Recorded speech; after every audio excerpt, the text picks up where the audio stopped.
आपल्याला परमात्म्याने एक गिफ्ट दिलंय, ज्याला हं. म्हणतो आपण फ्री विल. बरं. हे फ्री विल घेऊन आपण जन्म घेतो हं. आणि हे फ्री विल यासाठी दिलेलं असतं, की की आपण जर आपल्या त्या सोल कॉन्ट्रॅक्टमध्ये सस्टेन नाही होऊ शकलो, कारण हां. आपण त्या माइंडमध्ये असताना आपण सगळे चॅलेंजेस निवडले. करेक्ट. पृथ्वीवर आल्यानंतर मेमरी होते लॉक.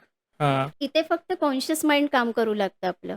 ओके. आणि त्यामुळे आपल्याला वाटतं माझ्या आयुष्यात एवढे अडथळे का? हां. हा व्यक्ती माझ्या मागून आला आणि पुढे गेला. माझं आयुष्य इथे का थांबलंय? करेक्ट. पण आपल्याला हे कळत नाही, की हे आपलीच चॉईस आहे. हे हां. आपणच निवडलेलं आहे आणि आपण परमात्म्याला ब्लेम करतो. आपण जेव्हा रात्री झोपतो, हां. गाढ झोपेमध्ये असतो, हां.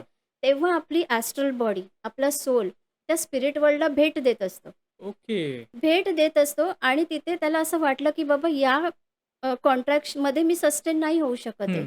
या कॉन्ट्रॅक्टबरोबर मी नाही काम करू शकत आहे. तेव्हा तो त्याचं कॉन्ट्रॅक्ट बदलू शकतो. ही ओके. सुद्धा चॉईस त्याच्याकडे असते. त्यामुळे मग असं म्हणतो, की आपण हा व्यक्ती तर आता असा होता, अचानक ह्याच्यामध्ये ट्रान्सफॉर्मेशन झालं, हां. कारण त्याने त्याचं सोल कॉन्ट्रॅक्ट चेंज केलं. त्यामुळे ओके. त्याच्या आयुष्यामध्ये ते परिवर्तन दिसतं. ओह! असं असतं. कधी-कधी आपण बघतो शालेय जीवनामध्ये अजिबात अभ्यास न करणारा एक मुलगा हो, हो, आज हो. एका उच्च स्तरावर काम करतोय करेक्ट, करेक्ट. आणि शालेय जीवनामध्ये सगळ्यात टॉप येणारा मुलगा आज त्याच्या हातामध्ये काही काहीच नाही. नसतं. बरोबर आहे. सगळं हा हा असा प्रकारचा एक खेळ आहे आपल्या जीवनाचा. ओके.